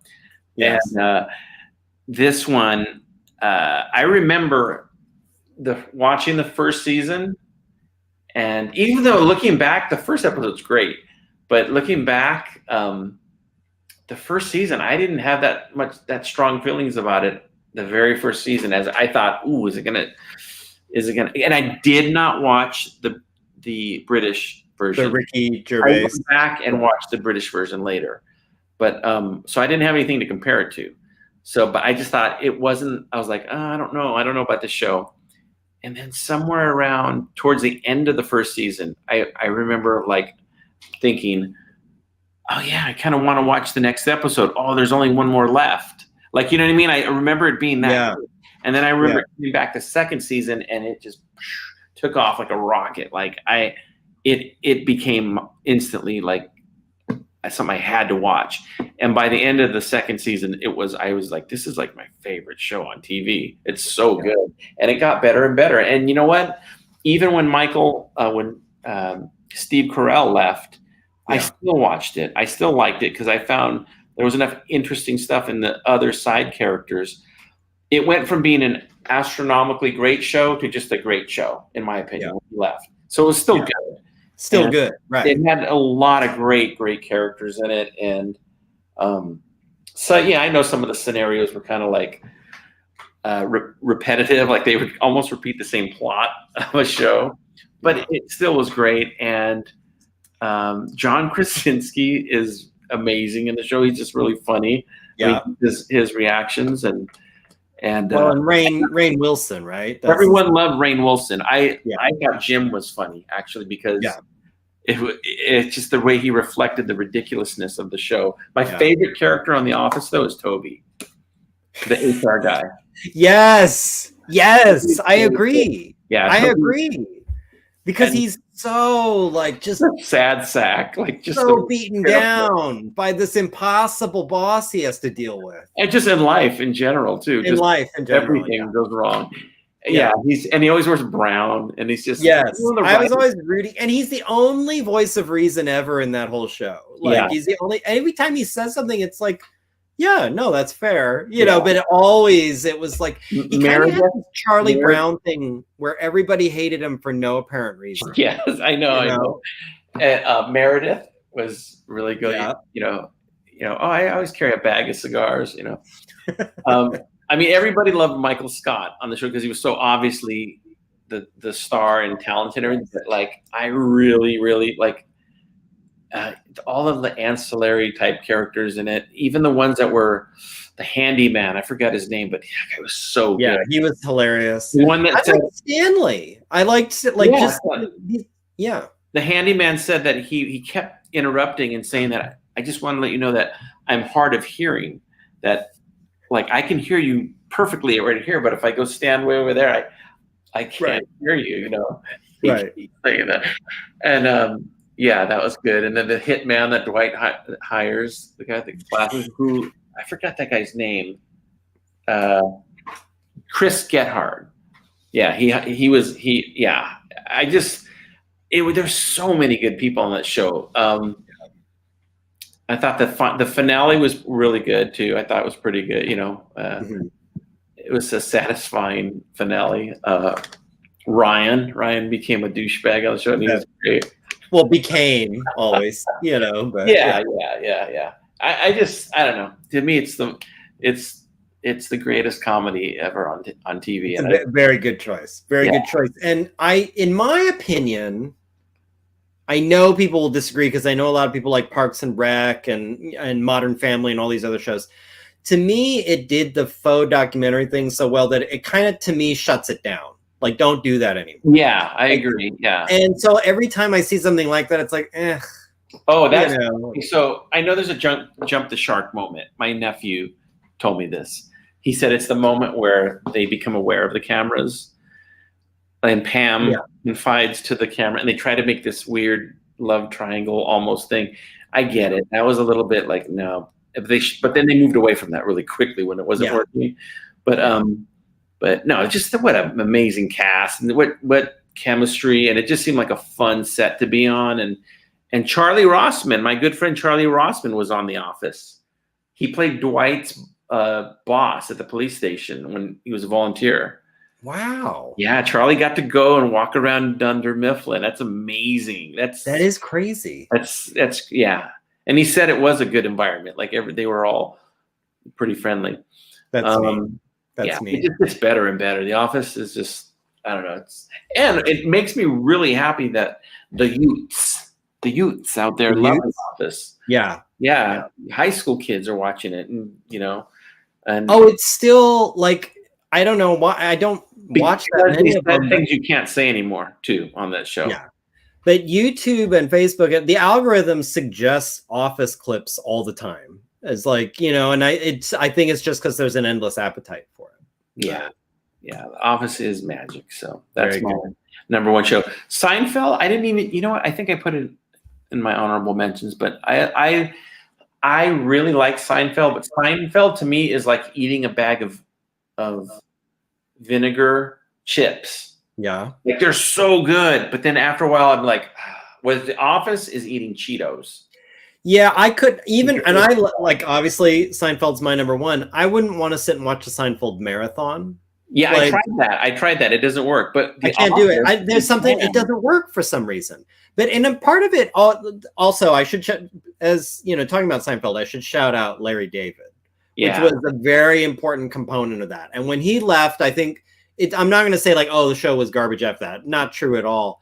And Jerry Seinfeld is a fantastic talent. But the two of them together were sort of what made magic happen there. Spoiler alert, but when we do our cable TV, yes, there just might be a Curb Your Enthusiasm appearance on mine. I'm just saying. Yeah, I will have to definitely consider Curb. I'm just saying. I think that's one of the best shows ever. Yeah, it's fantastic. Yeah. All right. Anyway, The Office is everything. It's comfort food. It's really well acted, well written, well staged. Even the color scheme is very soothing. It's not boring like an Office. I mean, they just did a great job. And it kind of has the same aesthetic as Star Trek: The Next Generation. Now that I'm looking at it, look at that. That could be a Star Trek: The Next Generation set right there. For some reason, I think The Office looks more like Star Trek, more futuristic. Yeah, than The Next Generation. Yeah. The Next Generation looks like they're going to hand you virtual reality glasses and say, "Enjoy the ride," you know. It's like Ushers at a Disneyland experience. Yeah. We're in future world, everybody. It's Tomorrowland. Yeah, part of a hotel or something. I love that show. It's my number 2. But if you didn't have a connection to it, I could see how someone would feel that way. I understand. Yeah, I'm sorry, but no, I'm not hurt by this. That's usually the show at some point. I'm sad for you. I'm sad for you that you haven't had that magic I'll Star take Trek. The Office over Star Trek. Well, All right, let's go with our honorable mentions. okay. I'm not going to spend a ton. I'm going to. So to me, Cheers is my The Office, where I think what I loved about Cheers was I just wanted to see this group of characters playing off each other. Yes. And I think what it has in common with The Office is you feel like these people must love each other. Like, yeah, I don't know if it's true or not. I don't know what the relationship was like once the cameras were off, but you just feel like they're just having fun and like sort of riffing, and that they're writing stories playing to that strength of like they're having fun, so let's just write a fun. Absolutely. Yes. And the Cheers stories were always so like, they weren't too clever at all. They were like one bar playing pranks on another bar, or it was like, you know, Norm trying to get a job as a painter, or like, I mean, just little small like situational, very small, but it totally was carried by the strength of the characters and how well written they were and how fun they were, how likably cast they were. Like, it was just a real easy, relaxing, nice show to watch with a lot of really good laughs. Like, really could be really funny. Yes. And Cheers also shared something else with The Office. It was an NBC show that when it first came out was on Thursday nights at 8 o'clock. Must-see TV. Like The Office. Yeah. Just like Mork and Mindy. Yeah. Just like The Cosby Show. Cheers. You know, granted, look at that. I mean, I was shocked when I looked up the years. 82 to 93. They all had that time slot. Right. 82 to 93 is a long time ago now. But Cheers was the sitcom. Like, I don't know if people remember, like kind of after MASH, but before like Friends, Seinfeld, you know, stuff like that. Like, it was Cheers. And there was Cheers a show called After MASH, by the way. There was, yeah. It didn't do that well. Okay, so for a mini series pick, this was actually 3 series I've cobbled together into this. Who remembers V? Great. We remember V out there? And again, shouldn't be shocking if you're following this channel because of D versus M. On paper, V is pretty powerful on paper. It is. I mean, I feel like they tried to reboot, remake, whatever it was. It wasn't nearly as good. But this thing, it was way ahead of its time. I'm going to say, but like, aliens show up. Remarkably, they look just like us, except their voices are a little weird. They have this strange kind of modulated voice, and they wear sunglasses not all the time, but a lot of the time, because like they're sensitive to the light. But otherwise, they just look like people. They're friendly. They want to give us access to all this technology in exchange for, I forgot what, like water. They had some basic thing where it's like, if you do this for us, we're going to give you, like, we're going to help advance your science and technology. There's a reporter played by Mark Singer. Do you remember Mark Singer, everybody? The Beastmaster, exactly. Mark, investigative reporter. I forgot, is Mike somebody, but Mark's played by Mark Singer. He's suspicious of the visitors. Meanwhile, it's very much like a weird social thing going on where some people immediately want to be best friends with the visitors. They have like almost like a Hitler Youth thing where like people are wearing like visitor uniforms. They're helping out. They're like, you know, assisting. Other people are very suspicious. They're being branded as racist or something. They're just from another planet. They're trying to help us. Why are you being so mean? Mark Singer goes up to the ship somehow, and he realizes that they're actually lizard people wearing fake rubber human masks that you can tear away, as you see here with Diana, who's one of the head of the visitors. It was, again, so reptilians on the planet posing. In fact, they're here to harvest not only the water, but the people for food and slaves. It's like this crazy sci-fi story. There's laser guns. There's spaceships. It's like, I mean, it's friggin' awesome. Like, I thought it was a great show. Do you remember as a kid, do you remember the reveal? Yes. And do you remember how at school, how much people talked about it? Yes. Like, we'd never seen anything like that. Not only that reveal, that was great. Like when he's looking through the vent at the one that's like taking his eyes out, his fake human eyes out. But the second biggest thing at school, I remember, was when one of the visitors impregnated a human woman. And they had a baby. Do you remember this? Yeah. And the baby like crawls out of her, and it kind of looks like a ghoulie, or a critter. Like it's this weird Mhm. little like hybrid alien baby. It's crazy. It's crazy. I actually was twins, and one of them looked like a human that had like a forked like snake tongue. It's madness. This show was incredible. I would We all know the real lizard people are super nice, by the way. exactly. No, it's fantastic show. I loved it. Ate it all up. Gilligan's Island. Look, this was in reruns when I was a kid. I couldn't get enough of it. I loved it. That's my first girlfriend right there. Marianne or Ginger? Ginger. Mrs. Howell? Is that what you Mrs. mean? Howell. Mrs. Howell. Yeah. I was into older women. Are you Ginger on the big? That's the great debate. Gilligan's Yeah. Island presented men everywhere with the great debate: Marianne or Ginger. Well, as a kid, I loved Ginger. That was literally my girlfriend as a kid. As a 5-year-old kid, my sister used to always make up stories and I'd have her make Ginger my girlfriend. So Scott approving of V. well, I hope he's talking about the TV show now because we're talking about Marianne and Ginger. So Well, I mean, come on, Gilligan's Island. It's so dumb. It's very fun to watch, though. And of course, once you're a little bit older, you realize they would have been off that island in a week if they had just murdered Gilligan right off the bat. Like, well, you know, like Lost, right? Didn't they later? well, I'm glad. What a good segue. There's another honorable mention right there. To Mhm. another Castaways on a Desert Island. Loved it so much. Was so excited. You know what it reminded me of? Lost reminds me of, hey champ, and yeah, when I get back from this job, I'm gonna take you out for your birthday, buddy. We're gonna do it, right, kiddo? Who loves you most? Huh? Right. Who loves you most? Dad. Right. Say it louder, champ. Daddy. Yeah, that's right. Champ, you can stay up late, and then here comes the birthday night. So sad. Looking at the moon. Little Kenny, come to bed. Right. Not yet, Mom. So Lost has a lot of so it has a finale that was very polarizing. Okay, that's number one. Yeah. Second, it is very clearly a show that was intended to be 6 seasons, and then the studio pressured them, or the network pressured them. It's like, no.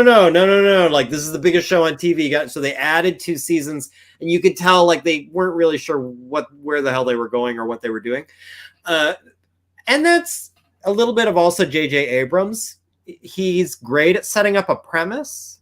He's not great at closing. He doesn't know like how to deliver on all this like weird intrigue he sets up.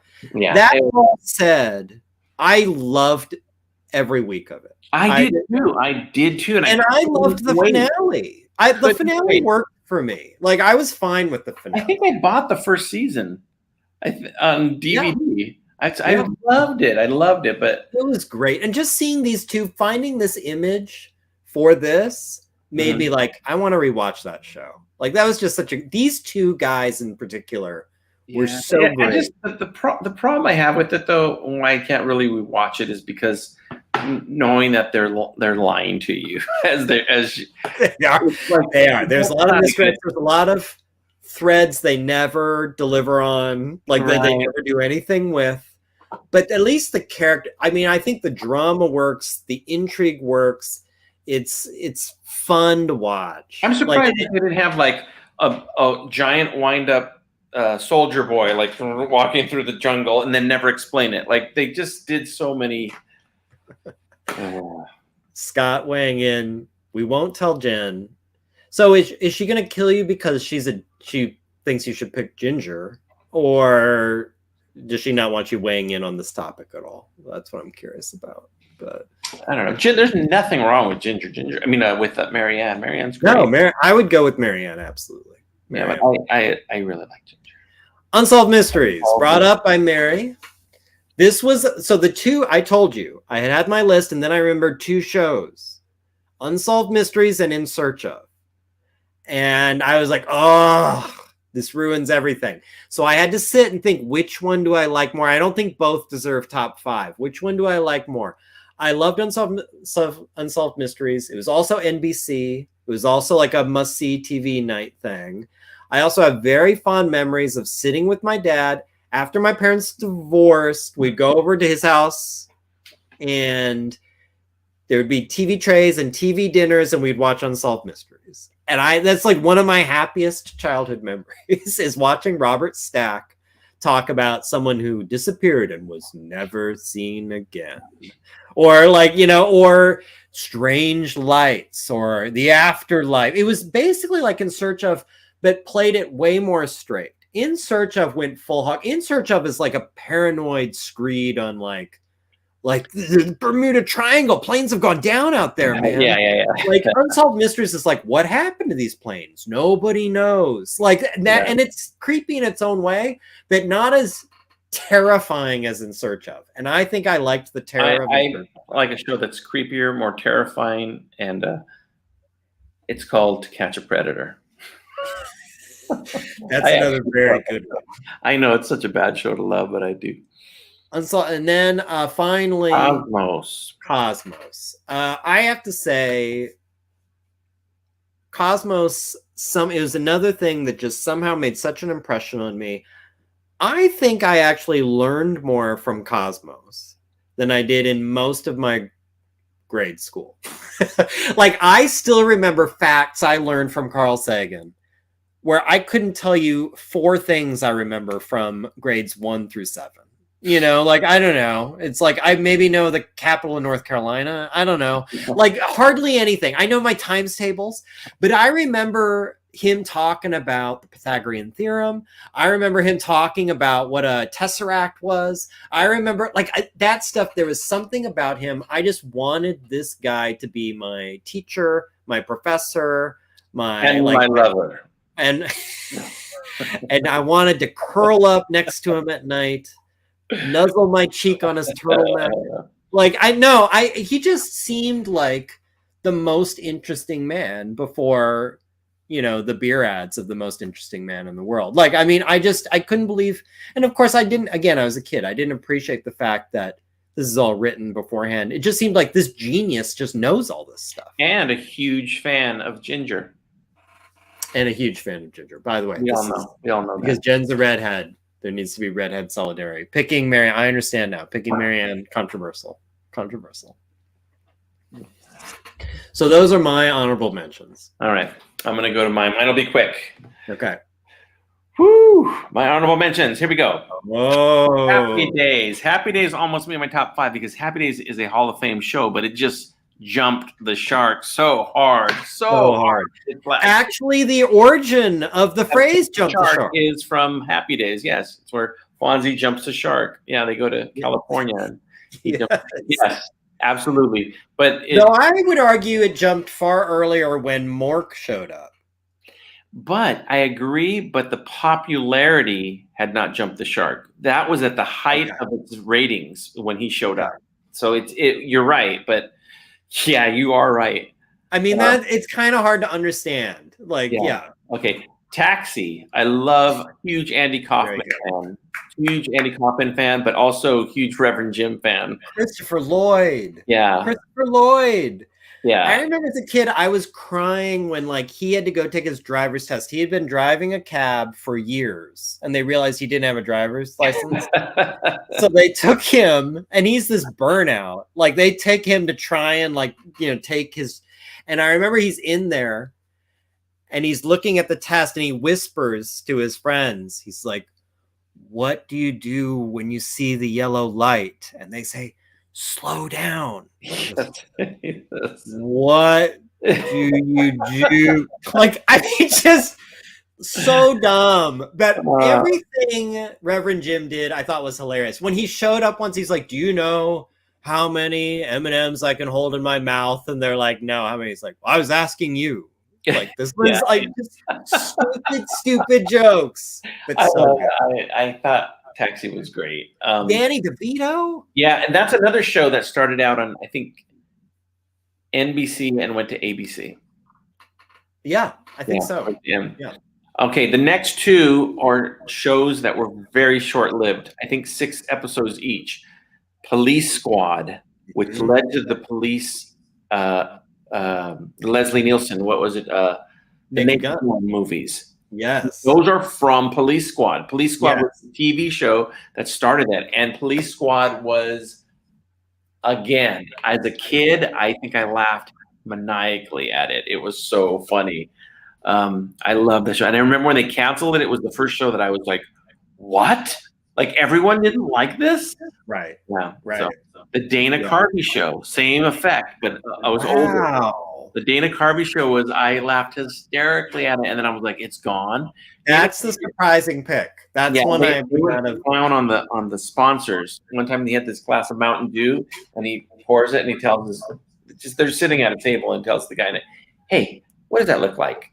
And it's like yellow bubbling, and it's like foamy, and he's like, I don't know. He goes, no, seriously, what does that look like to you? And the guy goes, I don't know, Dana. He's like, just tell me, what does it look like? And the guy goes, cool, refreshing glass of sunshine. And Dana Carvey goes, that's right, a cooler. and they didn't like that, so they dropped him. And then it was the Taco Bell, and then they dropped him. And it was just so good. It had so many good people: Steve Carell, Stephen Colbert, a bunch of people. Louis C.K. They all were on that show and behind that show.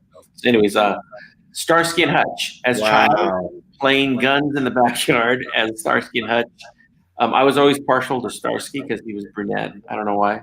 And just the car with the car. I had every Matchbox variant of that car. So good. Like Starsky and Hutch was a big deal when you were It was.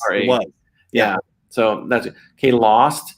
When it was good, it was one of the best shows ever on TV. Ever. When it was at its best, there's nothing better. Just empty promises. That's all. Okay, speaking of one of the best shows ever on TV, and I know there's many seasons of this, and I'm not counting the cable ones because those aren't as good, but Arrested Development is so good. I forgot all about Arrested Development, and I'm kicking myself. That's another one that just made me laugh, belly laugh. And best character on Arrested Development, in my opinion, is Buster. I think he's the yes. I mean, there's just so many good moments. Even I also was partial to Job. I like Buster and Buster and David Cross's character. Never Nude. Phil. Yes. No, I forgot his name. Who wanted to be the first analyst and therapist. Yeah.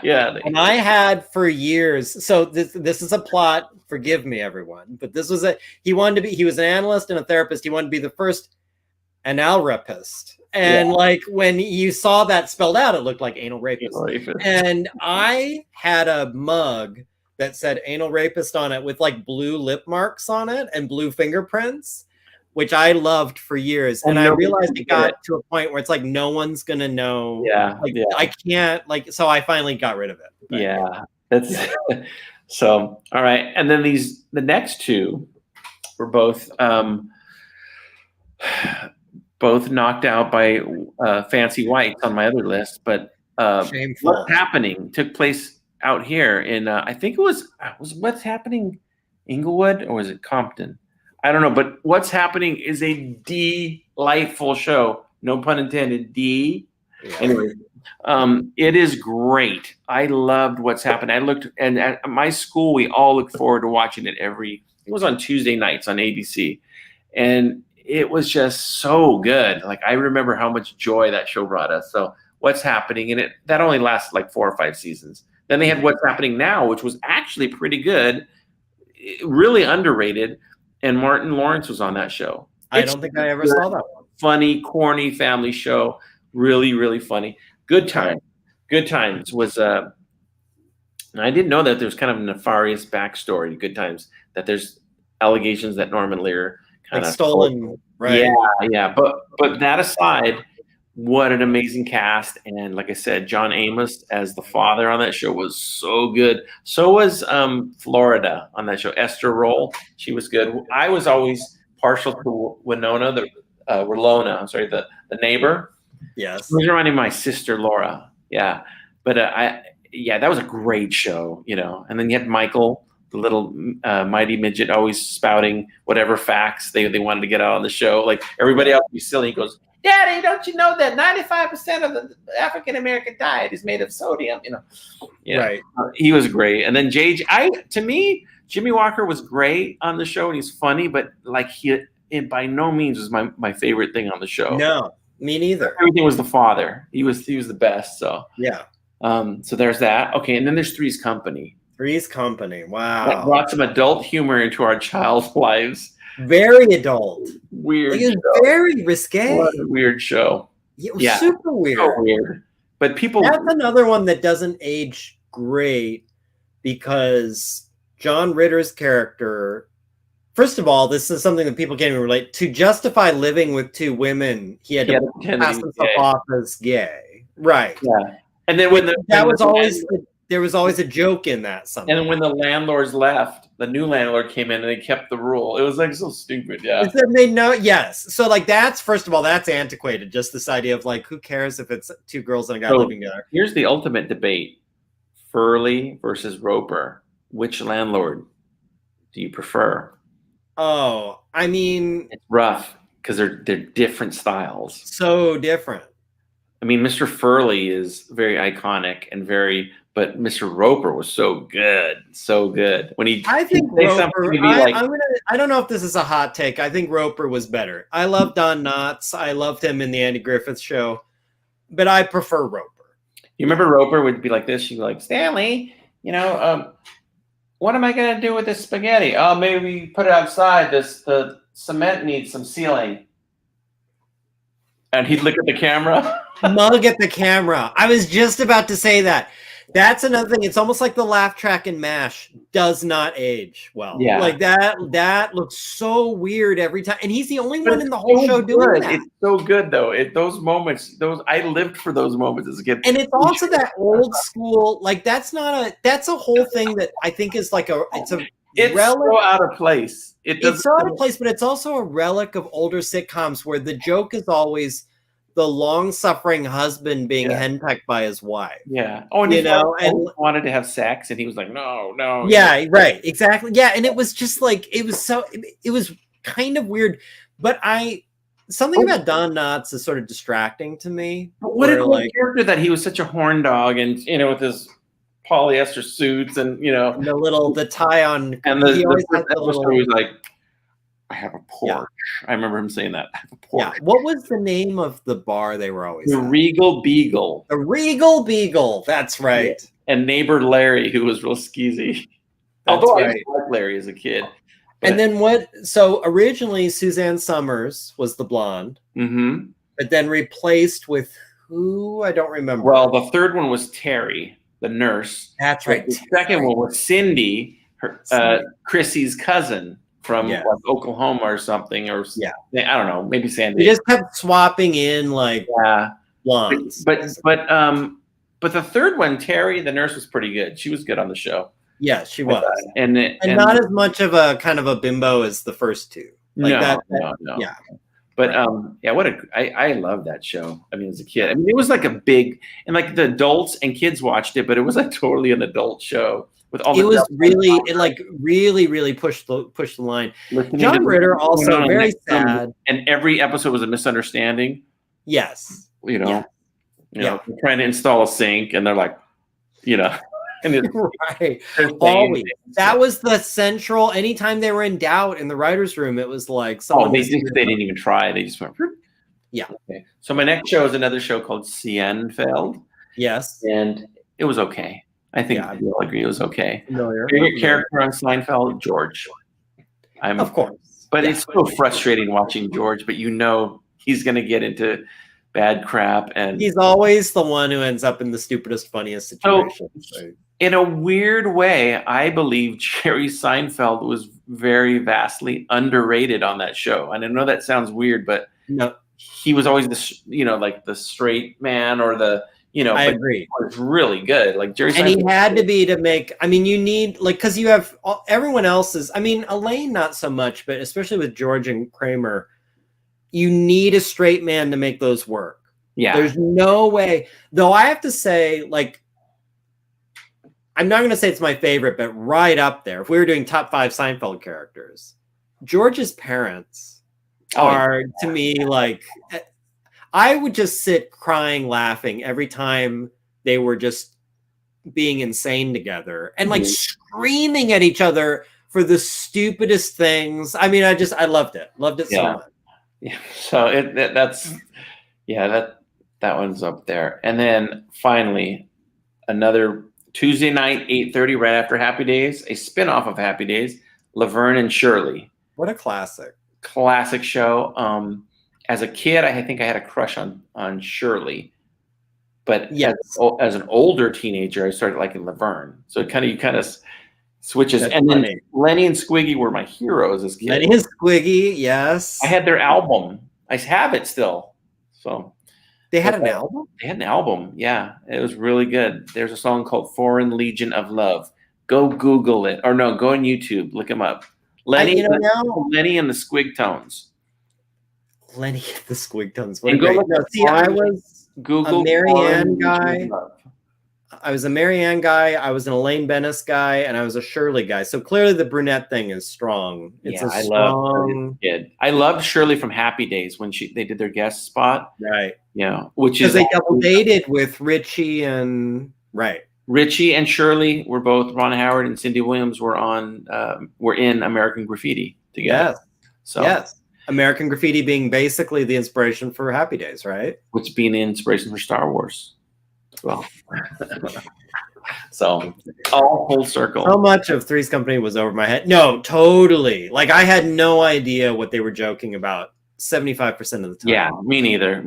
I mean, yeah, it's just, and I think I loved Suzanne Summers as a kid. Thinking back now, I think I did. I really liked her a lot. See, I think again the brunette thing. I like Janet. I didn't like her when she got her Joan Jett hair. I was also down for the Joan Jett hair. Really? Absolutely. Oh. Well, I like Joan Jett. So see it all. It all fits. I think as a little kid, I probably liked blondes as a little kid, and then I mean for TV shows and stuff I'm talking about. Sure. And then you get older, and I all brunette. So yeah, we'll do top 5 hair colors. We should. All right. Well, it's interesting you said that because this is usually the point of the show where one of us tells the other one what the next top 5 is. I know I know what the topic is. I will be week, and you can catch it on my channel. By the way, subscribe to this man's YouTube channel. You're here right now. Just hit subscribe. It's that easy. Just subscribe. Hit the bell. Don't hit the bell. Just subscribe. Just whatever. Yeah. But get Gary some more subscribers. He deserves it. All right. My topic for next time. Okay. And I'm going to give some rules after this because All right. Listen up carefully. Can you feel the tension?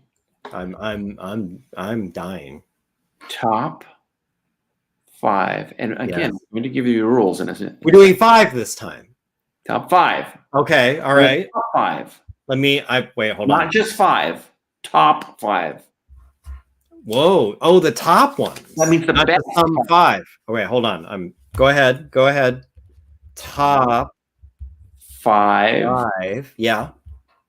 Amusement park rides. Now, stop. Here are my rules. What are you doing? Listen to me now. To make it a little bit easier. Uh-huh. You've only been in one amusement park your whole life, let's say. Let's just say. I have a very quick clarifying question. Yes. Are you talking about specific rides or like a general, like, do you mean like I'm going to roller coasters or do you mean like Space Mountain? Like what are like here's where the rule comes in. Okay. I would prefer very strongly specifics. That's like, let's go for specific. Let's go for a certain roller coaster at a certain amusement park. Let's go for a certain dark ride at amusement park. But I will allow, this is where the caveat comes in. I will allow if you say bumper cars because they're everywhere. You know what I mean? And it's generic. It doesn't have to be bumper cars at Magic Mountain. Right. Yeah. So you can say that. Some there would be no specific, like bumper cars, they're all the same. Right. Yeah. Right. And Gary, here's another caveat. Or not a caveat. Here's Mary, pay close attention to this fact. Okay. What's hilarious about this, like this is going to be people are going to be so mocking my baby rides that I picked. The baby rides. Now, Leanne knows this. I hate roller coasters. See? Yes. This is going to be perfect then. It's going to be great. We're the biggest wuss rides you've ever heard. It's going to be Wuss Fest 2022 all the way. And you know what? I hope there's people out there going, "Oh no, Snake Kingdom! Oh, that ride!" You know. What about the? Yeah, we're going to do the pink flamingo. Gary Hodges somewhere. Yeah. Have you heard of the Jungle River cruise at Disneyland? Here's another thing too. All your rides could be at Disneyland. All your rides could be at Magic Mountain. You can do that. You can do whatever you want. And again, if you say bumper cars, it's just generic, that's fine. But let's kind of go for specifics. And a lot of my rides will probably be at one park too anyway, so. Yeah. No, I don't have to because this is what's going to be funny about this one. I generally hate rides. Like as a general. So it will be funny how like the list, I can come up with a list already. I've got some in my head. It's going to be so dumb. So like me too. Absolutely. Okay. It's going to be Wuss Fest. All the biggest babies. I asked this of our audience, and maybe we can get Chris Boy involved in this, but I invite you guys to please submit your top 5 amusement park rides because they're going to be vastly different than ours. I guarantee. And now tell me if there's someone out there who is a ride maniac. Not only should you do a list, maybe you should pitch coming on. Yeah. I don't know. Yes. Maybe it would be good to have, if there's 2 babies talking about rides, maybe it'd be good to have someone who's been like on all the rides that go upside down and do crazy shit. Yeah. Yeah. It might have to be Leanne because she loves rides. Ooh. Well, so Mary loves them too. Yeah. Oh my God. This is going to be scary. All right. Well, let's think about that. Just talk. Okay. All right. Think about that. We'll work it out. Let's think about that. So Mary and Leanne, if you're listening, if you want to do top 5 amusement park rides, and we'll find out who the real men are. It's not us. Not these me. Guys. Not these guys. No, Gary, you and I are going to have to go to amusement park together. I don't know if you looked at if you looked at my Facebook, we just went to the Arizona State Fair. Oh, really? And she was like looking, what's a ride that you will agree to go on? And like for 95% of it, I would stand in front of it and watch it for a little while and say like, nope. So I'll share this story next time, but just remind me to tell you my Tower of Terror story. Not good. I can't wait. Not happy times. I can't wait. All right, we'll talk to our significant others. Let's see if they're in. If not, we'll get a substitute. But top 5 amusement park rides. I'm ready. I'm right now already. I feel like I can think of 5 or 8. I know they're not. They're for babies. Again, they're for little kids. Same park. They could be 5 rides at the same park if you want. It doesn't matter. Oh yeah, because I wouldn't be able to come up with it if it could be 5. In theory, it could be 5 roller coasters if you want. There's no rules. Okay. All I ask is try to be specific. Try to be if there's a particular. Yeah. Okay. I think all right. You know. All right. Okay. Now here's a question. So because I haven't been to Disneyland in like 25 years.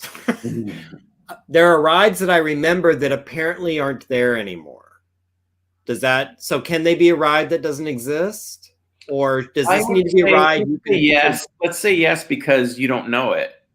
Right. Or you might say, or I might say, the submarine ride at Disneyland, but it's changed. Yes. So I'm talking the old school submarine ride. That's what I would talk about. It's good. When you're looking through the portals and the bubbles come up and you see. You can do that. That counts. So it doesn't matter if the ride. In the specificity, you said be specific. I will talk about the year and what I remember of it and what I liked about it. I love it. This is gonna be fun.